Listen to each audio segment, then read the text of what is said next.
so I'm back with another tractor oven meal for you. Tonight's is super easy. It's actually kind of late. I think it's 10:15. We went out with the landlady. She always takes us out for a steak dinner before we start harvest. So I'm just getting in.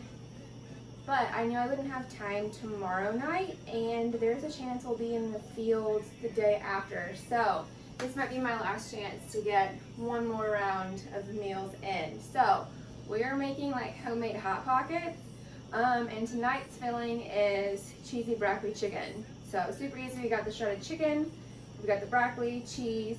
I use crescent rolls, and then the stuff for the cheese sauce. So yeah.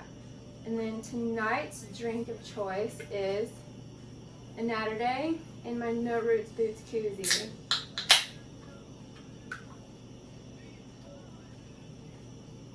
Perfect. Okay, so I've already actually washed this broccoli, so we're just gonna go ahead and chop it up.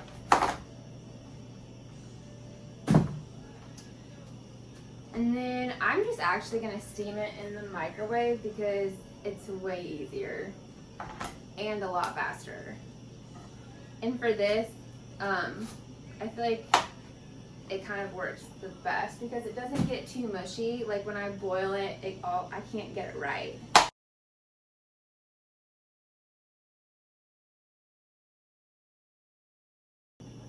Okay, so now we have our microwavable container of broccoli. I'm just gonna go ahead and pour some water in it. That should be good for steaming it. And then actually I turned my air conditioning off a few days ago, and I did it a little too early, so it's been super hot and humid. So actually my normal salt and pepper shakers are like stopped up, so which is why I'm using the big stuff. So we're just gonna sprinkle some salt and pepper. I really like salt, not as much pepper. And then I don't know about you, but I put garlic powder or garlic in pretty much everything. It just makes everything better. All right, and that's going to go in the microwave here in a second.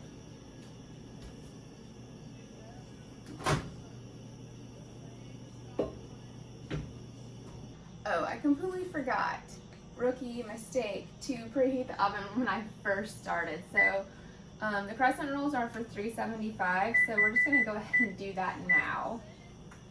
All right. Okay, so now we're gonna get started on the cheese sauce, and so for that, we're just gonna go ahead and turn the burner up to medium and put in roughly 2 tablespoons of butter and let that melt. Normally I would do the cheese sauce and broccoli at the same time, but I didn't really know how to video that at the same time. So we're gonna do it separately. Okay, so once that butter is melted, you're gonna put in, I guess, roughly around the same amount of flour as you did butter, so around 2 tablespoons. I usually don't measure, I just kind of eyeball it, so sprinkle some of that in there.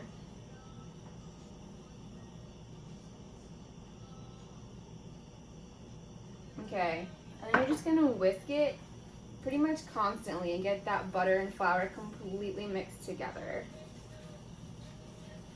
for about a minute and a half. Okay, so now once you've whisked that for roughly a minute and a half, you're going to pour in between like 2/3 of a cup and a cup of milk.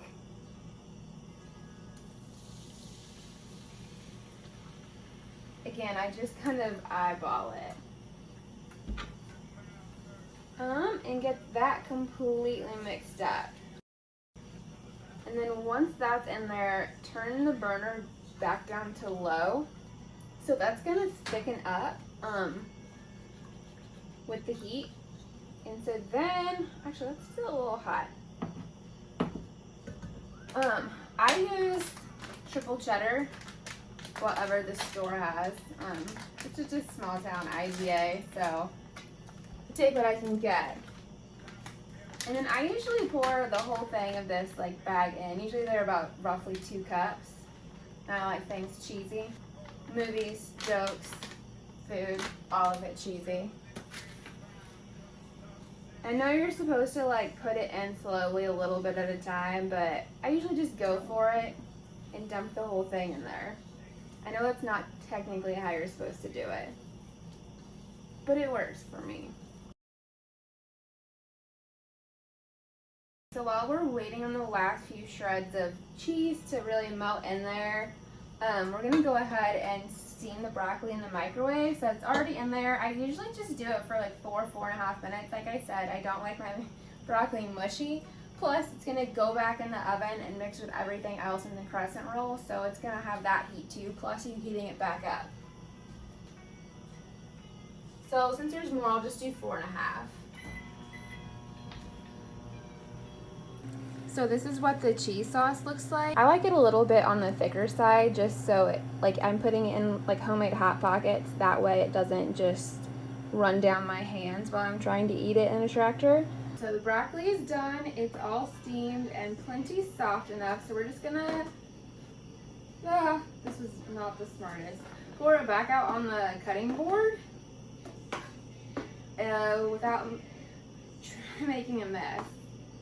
Good enough. And then I just like to chop it up, not into like super tiny pieces. I like to keep some chunks so it actually tastes like I'm eating broccoli in the Hot Pocket. Okay, so now we're just going to take our pot of cheese sauce, which I've accidentally eaten at least a quarter of it, so that's my bad. And then I'm just gonna go ahead and add the shredded chicken. And with that in, I'm gonna go ahead and take the broccoli and start adding a little bit in at a time, just because I don't want to accidentally get too much like stuff for the sauce, if that makes sense. I don't want them to end up being kind of dry.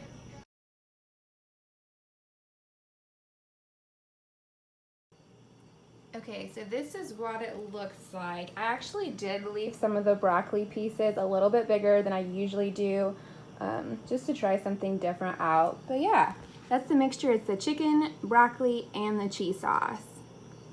And after I tasted it, I do think it needs just a little bit more flavor. So very carefully in this giant thing of salt, sprinkle just a little bit more in there.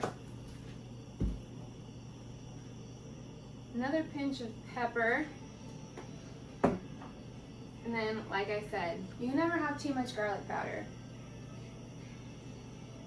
Okay. Mix that all back up. So now all we have to do is put everything together on the pan and throw it in the oven. So grab your cans of crescent rolls. I've got 2.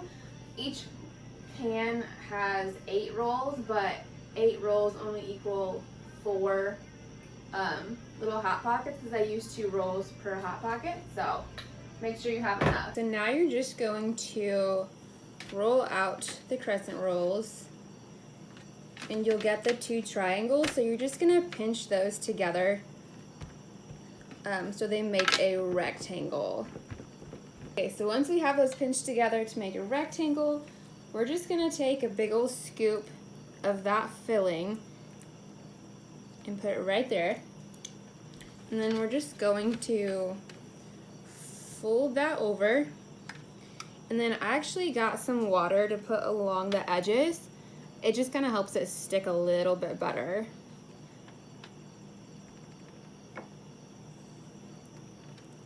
All right, pull that down, pinch it together. And I'll grab a fork that I shredded the chicken with, and I'll just kind of crimp it.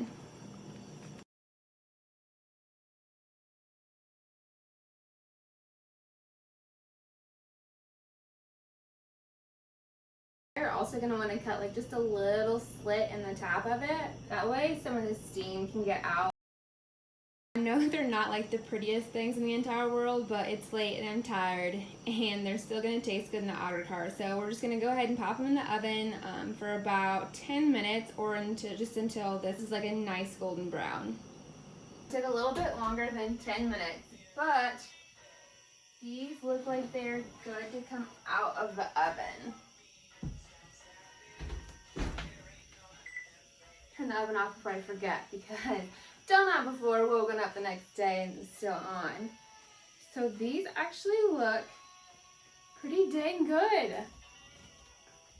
And they don't seem to have split along the seams, which usually I have at least a couple do that. So I honestly can't wait to get to the outer cart and eat these.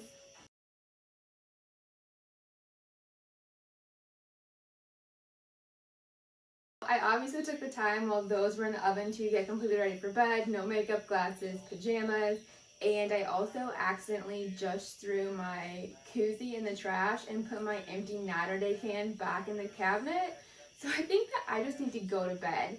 So I'm going to let these cool off just a little bit and then probably just throw them in a Tupperware container in the fridge, and then I'll actually wrap them up in foil and label them and put them in the freezer tomorrow when I'm well rested, or at least better rested. So anyway, thanks so much for watching along, and don't forget to subscribe.